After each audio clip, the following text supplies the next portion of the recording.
এইটাই শেষ এবং একমাত্র বুদ্ধি বাংলাদেশের বিশ্বকাপ জেতার। মাথায় আপনাদের বুঝতে হবে সবসময় আমাদের টার্গেট কিন্তু next world cup, not this world cup. তুমি কোন শহরের মাইয়া গো, লাগে উড়াধুরা। চলে ওঠো বাংলাদেশ। ভাই সাহেব, আপনারা কেউ চিন্তা করেন না, এবারের ওয়ার্ল্ড কাপ ট্রফিটা কিন্তু আমরাই নিব।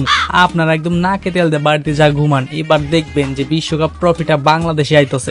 ওই শান্ত ভাই, চাপাটা একটু বেশি হয়ে যেতেছে না? আপনি যেভাবে চাপা মারতেছেন দেশবাসী তো বুঝে যাইবো। আমরা যেভাবে ইন্ডিয়ার দাদাগুলোকে হারলাম, এটা দিয়ে হয়তো দেশবাসী বুঝে গেছে যে আমরা কি ছিটতে পারবো এবার।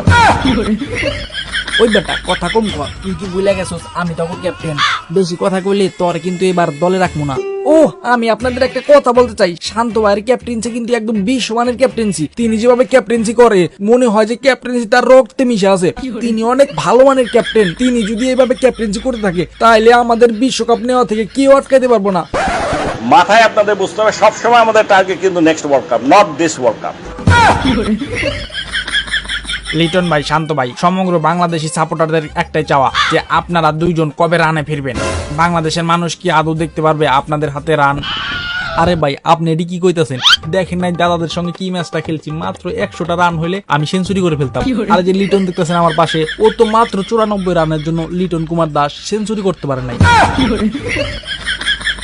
থাক লিটন, মন খারাপ করিস না, সামনেবার তুই সেঞ্চুরি করতে পারবি। তো যাই হোক, আমি সমস্ত দেশবাসীর কাছে একটাই কথা বলতে চাই যে এবারের বিশ্বকাপ আমরা যেভাবে আগাচ্ছি, যেভাবে আমরা নিয়ে যাচ্ছি, এবারের বিশ্বকাপ আমরা জিতব।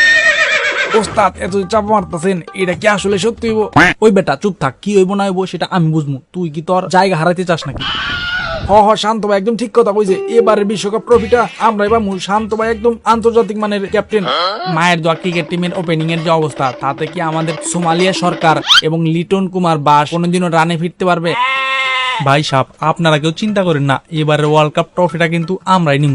আর আমার পাশে দাঁড়িয়ে আছেন আমার শ্রদ্ধেয় বড় ভাই সরুম আল হাসান ও থুগ্গু সাকিব আল হাসান, ওনাকে নিয়ে এবার আমরা বিশ্ব জয় করবই। দেশবাসীর কাছে শুধু আমরা দোয়া চাই, সবাই আমাদের জন্য দোয়া করবেন, আমরা যেন বিশ্বকাপ নিয়ে বাড়িতে আসতে পারি। গাইস, তোমরা যারা ট্রাস্টেড এবং কম দামে ডায়মন্ড অফ করবা, দেখো স্ক্রিনে আমার নাম্বার দেওয়া আছে। তোমরা যারা ডায়মন্ড অফ করতে চাও তারা এই নাম্বারে নক দিও, ইমো অথবা হোয়াটসঅ্যাপ। তুমি কোন শহরের মাইয়া গো, লাগে উড়াধুরা। পুরা মাথা ঘুরায় গো, লাগে উড়াধুরা। ওই কোহলি ভাই, আপনি বিশ্বকাপ খেলা বাদ দিয়ে এখানে কি সাপরি পোলা বাইনা করে টিকটক বানাইতেছেন? চলেন বিশ্বকাপ খেলতে হবে না। আরে সাকিব ভাই, দুঃখের কথা আর করেন না। আইপিএল এ টানা 6টা ম্যাচ জেতার পরে ভাবছিলাম এবার আইপিএল ট্রফিটা আমরাই নিমু। জীবনের প্রথমবার আখেরি খায়েশ পুরো হইব, আইপিএল ট্রফিটা নিমু। কিন্তু ভাই, আমার আখেরি খায়েশটা পূরণ হইল না। হেল লাগা মনের দুঃখে টিকটক করে মনের দুঃখ কমাইতেছি। আপনিও চলে যান, আমি আইতাছি। ওই কোহলি ভাই, আপনি চিন্তা করেন না, আইপিএল ট্রফি পার নাই তো কি হয়েছে, এবার আপনি ইন্টারন্যাশনাল ট্রফি লয়ে যাবেন। চলেন আমেরিকা যাই। আর যাব না আমেরিকা।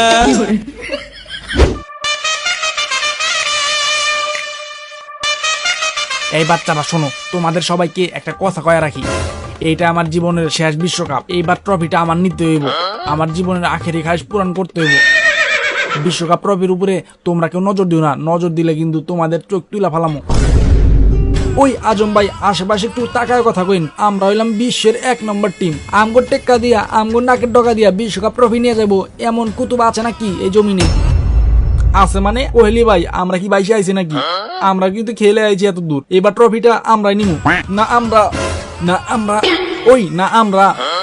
আমরা নিমু। কোহলি ভাই, আপনার মতো সিনিয়র লোক থাকতে ওরা এইভাবে আপনার অপমান করতেছে, এটা কিন্তু মাইনে নেওয়ার মতো না। ওই আমি থাকতে এত বড় কথা কস, তোদের আজকে খবর আছে? কি আমার খবর করে দিবি? তোরও খবর আছে?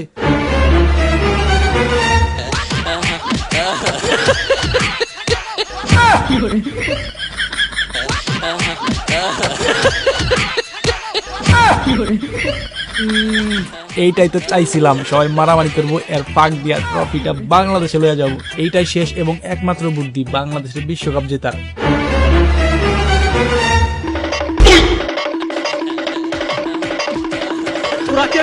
আমার বাসা, আমার বউ কাপড় পরছে, আমার শাশুড়ি আমি জানতাম না। গাইস আজকে আমি তোমাদেরকে দেখাবো আমি এই ভিডিওগুলো কিভাবে বানাই, কতটা কষ্ট করতে হয় আমার একটা ভিডিও বানাইতে। ফার্স্ট অফ অল তোমরা নিচে দেখো যে কতগুলো অডিও আর উপরে দেখো কতগুলো ভিডিও। এই ভিডিওগুলো কিন্তু এখানে এমনি এমনি আসে নাই, ফার্স্টে 3D বানাইতে হয়েছে, তারপর এখানে আনতে হয়েছে, আর তারপরে এখানে অডিও অ্যাড করতে হয়েছে, আর অডিও অ্যাড করার পরে অডিওগুলো মিলাইতে হয়েছে, তারপর ভিডিও মিলাইতে হয়েছে, তারপর কালার গ্রেড করতে হয়েছে। এখানে অনেকগুলো প্রসেস আছে, যেটা একটা ভিডিও বানাইতে আমার কমপক্ষে হলে 7 দিন লাগে পুরো প্রসেস শেষ করতে। আর এই 7টা দিন পরে আমি যদি একটা ভিডিও বানাই, তারপরে তোমরা সেই ভিডিও দেখে লাইক করো না, কমেন্ট করো না, আসলে এটার জন্য অনেক বেশি খারাপ লাগে। সো তোমাদের কাছে আমার একটা রিকোয়েস্ট থাকবে, আজকে ভিডিওতে লাইক করে দিবে এন্ড কমেন্ট করবা যে ভিডিওটা কেমন হয়েছে। আর সাবস্ক্রাইব এবং পেজে ফলো না দিয়ে থাকলে অবশ্যই ফলো এবং সাবস্ক্রাইব তো মাস্ট।